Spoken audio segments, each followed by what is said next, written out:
আমরা যেন এই ঐক্যের ধারাকে এগিয়ে নিয়ে যেতে পারি।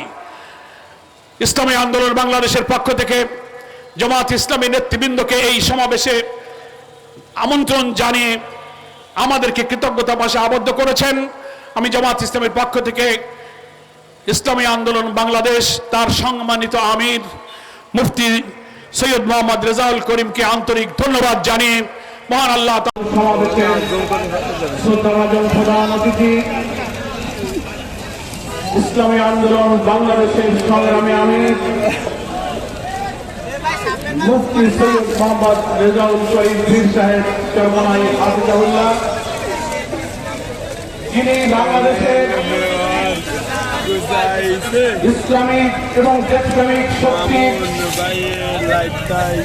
এক অসাধারণ ঐক্য প্রচেষ্টার পথে সংগ্রামী আহ্বান হিসেবে জাতীয় রাজনীতিতে একটি ঐতিহাসিক অবদান রেখেছেন। ঢাকা শহর দুর্বারে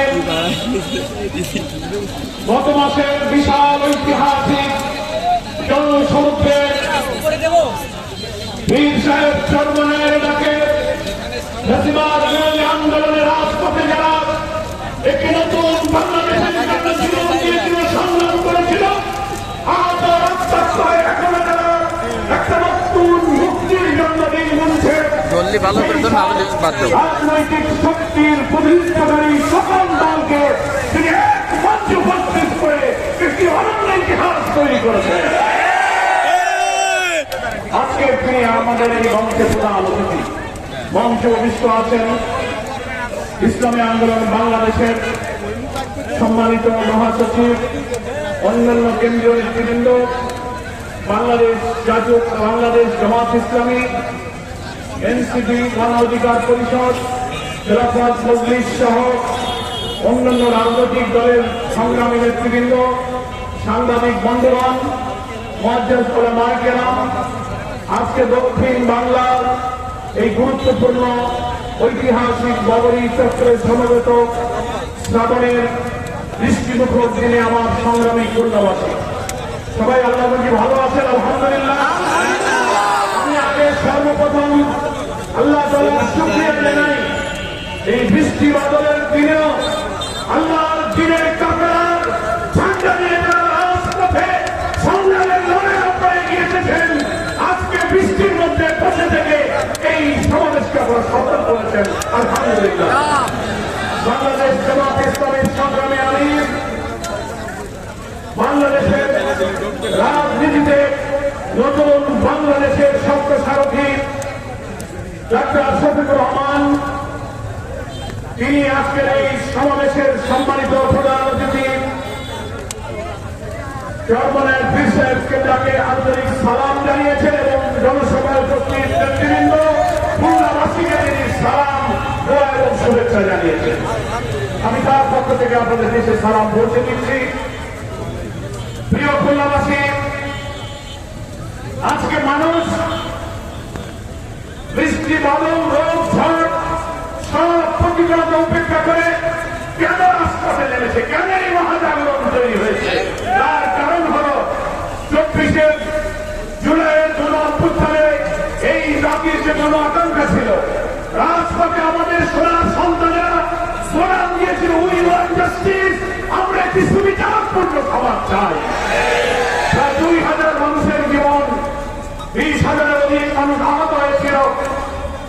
সে কি নির্মম নিষ্ঠুর করুন দৃশ্য এখন টেলিভিশন, সামাজিক গণমাধ্যমের ছবিগুলো দেখে এখনো চোখে পানি আসে। সেই ত্যাগ তিতিক্ষার বিনিময়ে আমরা যে আন্দোলন করেছিলাম তার একটি বছর এখন আমরা জুলাই বিপ্লবের বার্ষিকী পালন করছি।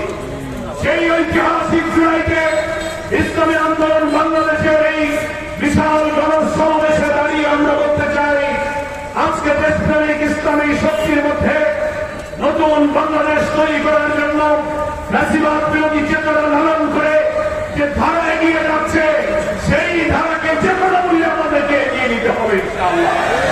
কারণ আমরা বিশ্বাস করি সুবিচার এবং জাস্টিসের স্লোগান রাজপথে যারা দিয়েছে, দুনিয়ার কোন মানুষের তৈরি করা আইনে সমাজে কোন সুবিচার কায়েম হতে পারে না।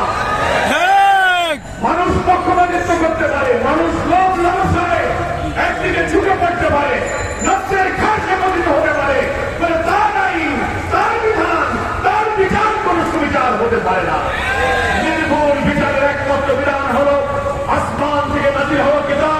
পবিত্র কোরআনের ভিত্তিতে প্রিয় নবী মুহাম্মদ মুস্তাফা সাল্লাল্লাহু আলাইহি ওয়াসাল্লাম এই দুনিয়ার বুকে বৈষম্যহীন এক সুবিচার পরিচিত সমাজ কায়েম করেছিলেন। সেই কোরআনের শাসনের ভিত্তিতেই একমাত্র সুবিচার কায়েম হতে পারে। আজকে যারা মনে করেন পশ্চিমা শাসক গোষ্ঠী মানব রচিত তন্ত্রমন্ত্রের মধ্যে আমরা শান্তি এবং সুবিচার করব না, এটা কখনো হতে পারে না। মহান আল্লাহ তাআলা কোরআন মাজিদে সুবিচারের খবর দিয়ে বলেছেন সূরা হাদীদের মধ্যে, লাকাদ আরসালনা রুসুলানা বিল-বায়িনাতি ওয়া আনজালনা মা'আহুল কিতাবা ওয়াল মিজান লিয়াকুমা আন-নাসু বিল-কিসত ওয়া আনজালনা আল-হাদীদ ফীহি বা'সুন শাদীদ ওয়া মানাফি'ু লিন-নাস। মহান আল্লাহ তাআলা বলছেন, আমি রাসূলগণকে পাঠিয়েছি, কিতাব পাঠিয়েছি, বিধান দিয়েছি, বায়িনা দিয়েছি। কি কারণে? কারণ হলো লিয়াকুমা আন-নাসু বিল-কিসত। নাস শব্দের অর্থ হচ্ছে মানুষ। আমরা সবাই জানি হিন্দু, মুসলিম, বৌদ্ধ, খ্রিস্টান, জাতি, ধর্ম, বর্ণ নির্বিশেষে সমস্ত মানুষকে উল্লেখ করে আল্লাহ এখানে বলেছেন লিয়াকুমা আন-নাসু বিল-কিসত। কিসত মানে হচ্ছে সুবিচার, ইনসাফ, জাস্টিস, ন্যায় বিচার যা আল্লাহর কোরআনের বিধানের ভিত্তিতে কায়েম হতে পারে। আল্লাহ বলেছেন আল্লাহর নাযিল করা এই সুবিচারের উপরে মানব সভ্যতা যেন সুপ্রতিষ্ঠিত হতে পারে, কায়েম থাকতে পারে। সেজন্য এই যুগে যুগে আল্লাহর নবী কিতাব, বিধান এবং বায়িনা দিয়ে এই জাতিকে তিনি সম্মানিত করেছেন। আলহামদুলিল্লাহ। ফলে আমরা বিশ্বাস করি মানুষের কাছে সুবিচার নেই, সুবিচারের বিধান হচ্ছে একমাত্র আল্লাহ তাআলার কাছে।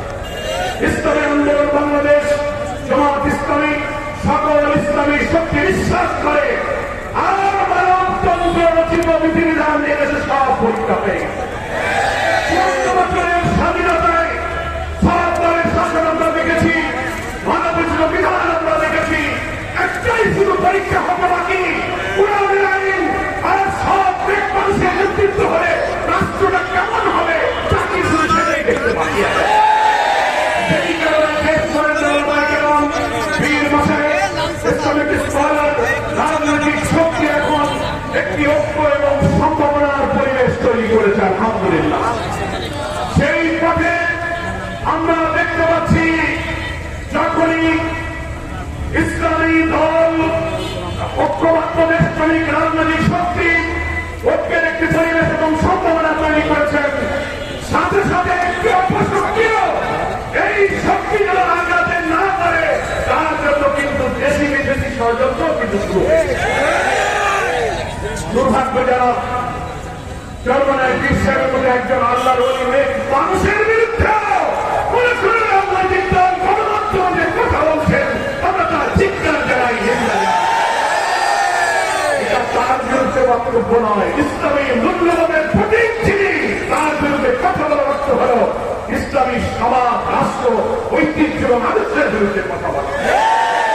আপনারা লক্ষ্য করেছেন আমাদের সংগ্রামে আমি বাংলাদেশ জামাত ইসলামের আমির ডক্টর শফিকুর রহমানের বিরুদ্ধেও এত কটূক্তি, কুরুচিপূর্ণ বক্তব্য সোশ্যাল মিডিয়াতে পোস্ট দিয়ে তাকেও কিন্তু অত্যন্ত খারাপ ভাবে বিকৃত করে উপস্থাপন করা হচ্ছে। বাংলাদেশের ইসলামী আন্দোলনের পক্ষে যারা থাকেন, ইসলামী সমাজ এবং রাষ্ট্রের কথা যারা বলেন, চাঁদাবাজি, মস্তানি, খুন, ধর্ষণ, নারী নির্যাতন, ঘুষ এবং মানব রচিত তন্ত্রমন্ত্রের বিরুদ্ধে যারা একটি নতুন সমাজ গড়ার স্বপ্ন দেখছেন, সেই নেতৃবৃন্দের বিরুদ্ধে এই অপপ্রচার হচ্ছে একটি ষড়যন্ত্রের অংশ। আমরা এর যেমন তীব্র নিন্দা জানাই। জাতীয় রাজনীতিতে যারা ভূমিকা রাখছেন, সকল দল মত নির্বিশেষে আমরা বলব দেশবাসীর কাছে আপনি আপনার আদর্শ তুলে ধরুন।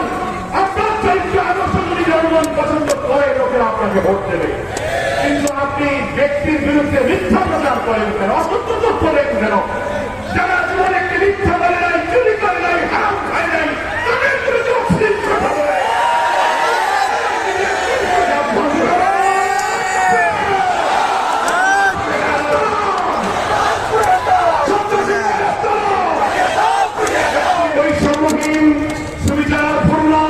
ইসলামী কল্যাণ রাষ্ট্রের পক্ষেই কিন্তু এখন আপনার মানুষের মুক্তি জীবনের ঠিক কিনা?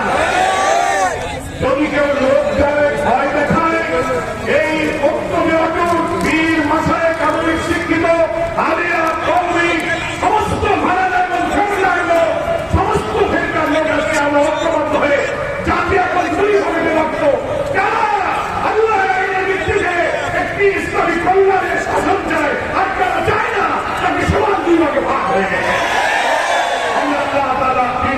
থাকবো, কেবারে ঠিক কিনা?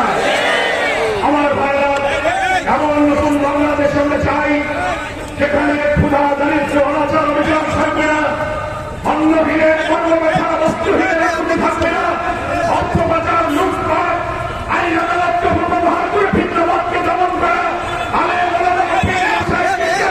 ঢুকিয়ে দিয়ে হাজার হাজার লোককে বন্দী করে নির্যাতন করা হয়েছে, নিরপরাধ মানুষকে কারাগারে দিয়ে বৃদ্ধ বয়সে ফাঁসিতে ঝুলিয়ে হত্যা করা হয়েছে।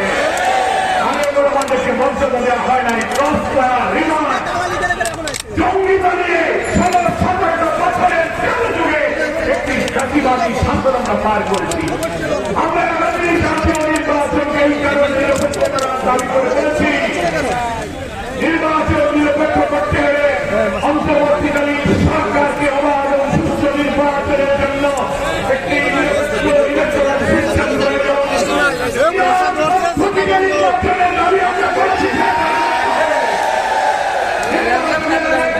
প্রশাসনের ঘাটতি ফ্যাসিবাদের দখল যারা আছে তাদেরকে সেখান থেকে বিদায় করতে হবে। আমরা বলেছি সংস্কারের জন্য যে প্রচেষ্টা চলছে জাতীয় ঐক্যমত্য কমিশন, আমরা যেন এই ঐক্যের ধারাকে এগিয়ে নিয়ে যেতে পারি। ইসলামী আন্দোলন বাংলাদেশের পক্ষ থেকে জামাত ইসলামী নেতৃবৃন্দকে এই সমাবেশে আমন্ত্রণ জানিয়ে আমাদেরকে কৃতজ্ঞতা ভাষা আবদ্ধ করেছেন। আমি জামাত ইসলামের পক্ষ থেকে ইসলামী আন্দোলন বাংলাদেশ তার সম্মানিত আমির মুফতি সৈয়দ মোহাম্মদ রেজাউল করিমকে আন্তরিক ধন্যবাদ জানিয়ে মহান আল্লাহ তাআলার কাছে শুকরিয়া জানিয়ে আমি আমার বক্তব্য শেষ করছি। ওমা তৌফিক ইল্লা বিল্লাহ, হাযা মা ইনদি ওয়াল ইলমু ইনদাল্লাহ, আলাইহি তাওয়াক্কালতু ওয়া ইলাইহি উনীব। আসসালামু আলাইকুম ওয়া রাহমাতুল্লাহি ওয়া বারাকাতুহু।